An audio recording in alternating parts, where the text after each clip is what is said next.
Hello friends, welcome back to my channel. My name is Bettina and I'm a makeup enthusiast. In today's video I am introducing my no buy / low buy rules for 2020. So this year I am kind of rolling over my goal from last year, and it is to use up more products in my collection that I'm bringing into my collection. But this year I think I'm going to base it on numbers, figures, numbers like pricing, money in versus money out, and numbers in versus numbers out. So I really want to minimize and reduce my makeup collection this year. So there's going to be a lot of project planning going on my channel, a lot of like use up challenges going on my channel. I want to be getting rid of minis, samples, you name it, it's going.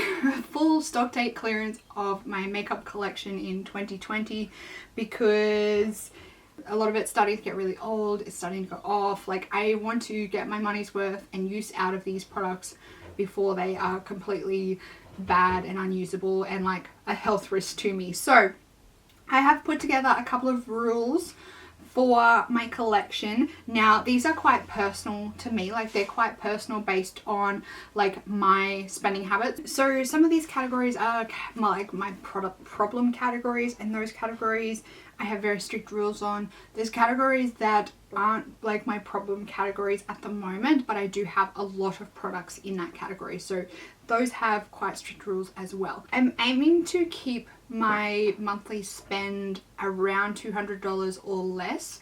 That's not a hard and fast strict rule at this moment.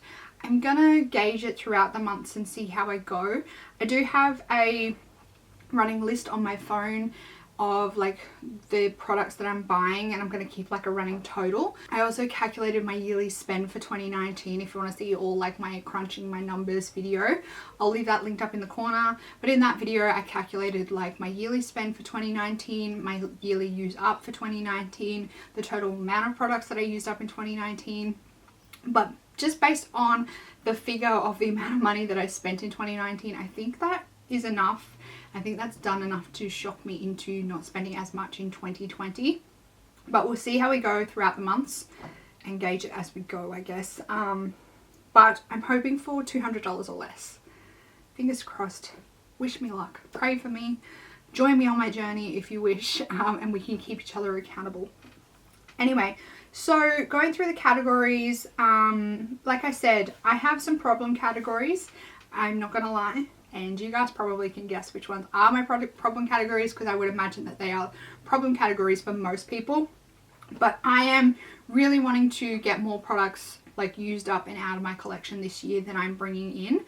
So based on these rules, I'm hoping that it will motivate me to use up products in the like hope, like if I know that there are certain products that I want to purchase or try down the track, I know that I've got to use up so many products in my collection before I'm able to purchase them. I am also going to do a full makeup inventory, so I'm going to go through and count like every item in my collection and put it into a spreadsheet that I can keep track of and follow and use and abuse and whatnot.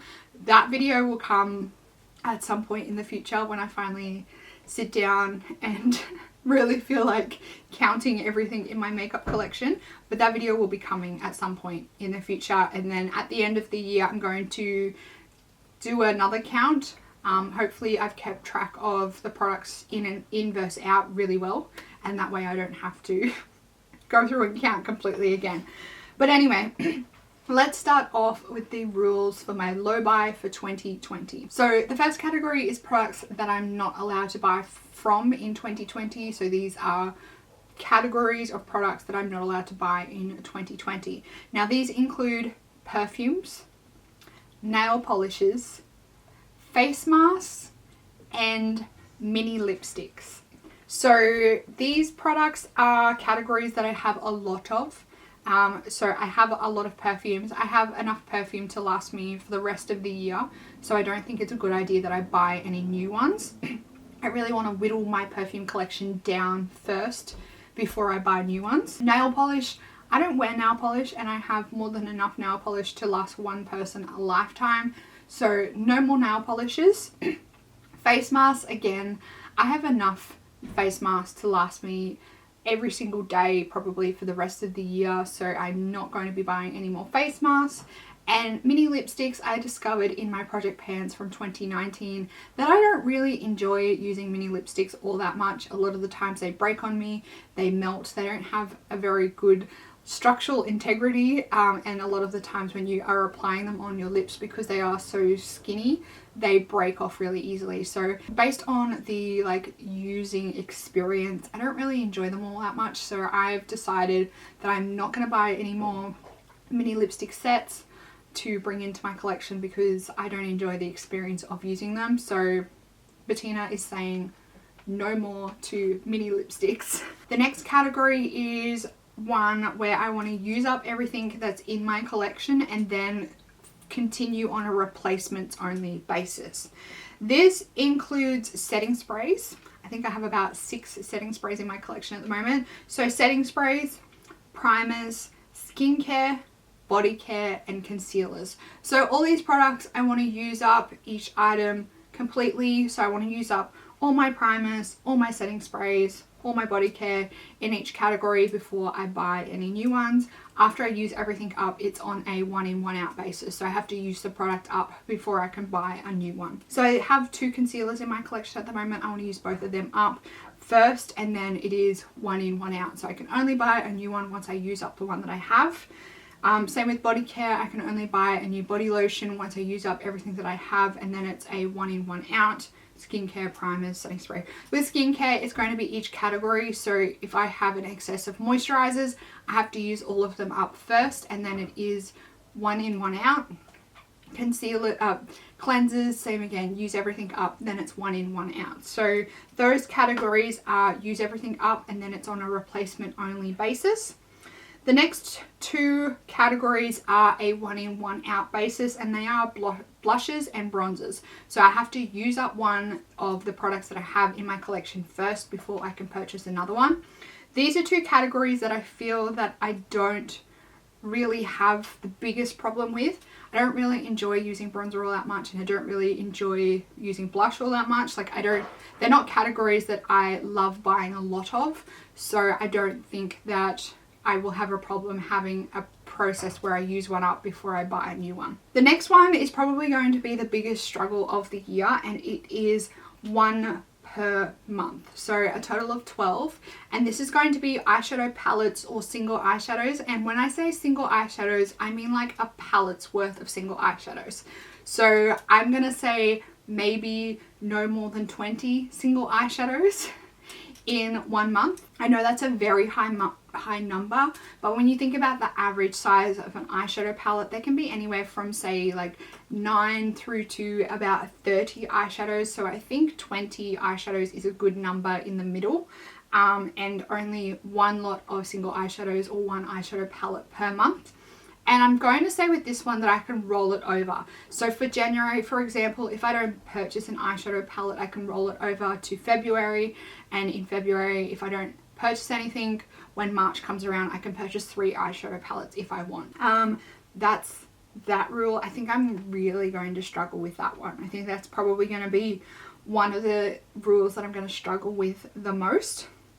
The next one is my special rules category. Now these are categories in my collection that I have the most of and that I struggle with the most purchasing wise.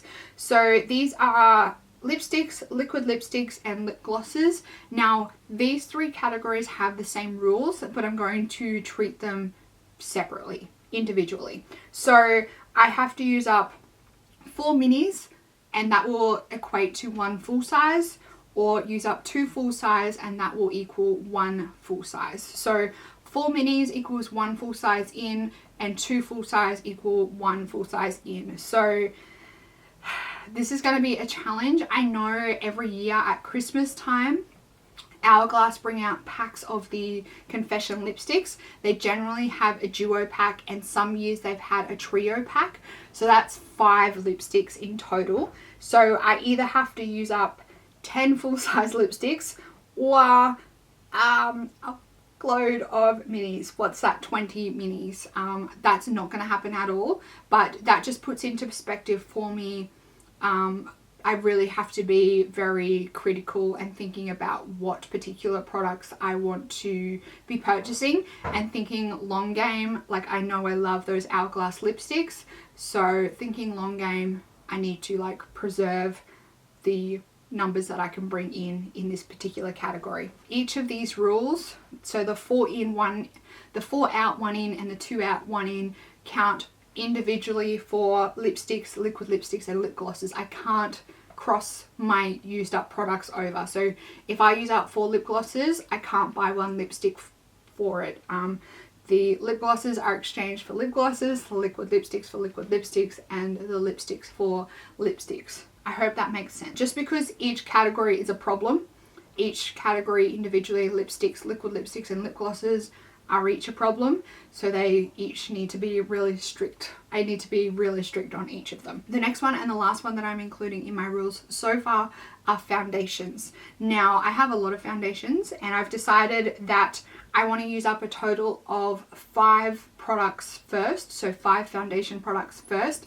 These include foundations and BB/CC creams because I have a few of both in my collection, but I want to use up 5 first, and then it's going to be on a 2 out 1 in basis. So before I can even purchase a foundation this year, I have to use up 7 foundations, which, yes, I have more than 7 foundations in my collection, but if I focus on using up 7 first, that will be quite a substantial amount of my collection gone before I'm even bringing in a new foundation. So those are my rules for my no buy / low buy for 2020. There's some categories that I'm doing a complete no buy on, and then the rest of the categories I'm doing a low buy on. I'm gonna keep you up to date on how I'm going with this. I think I'm gonna struggle very much so with some of these categories, but I'm hoping that I will stick true to it and really make sure that I'm sticking to these rules.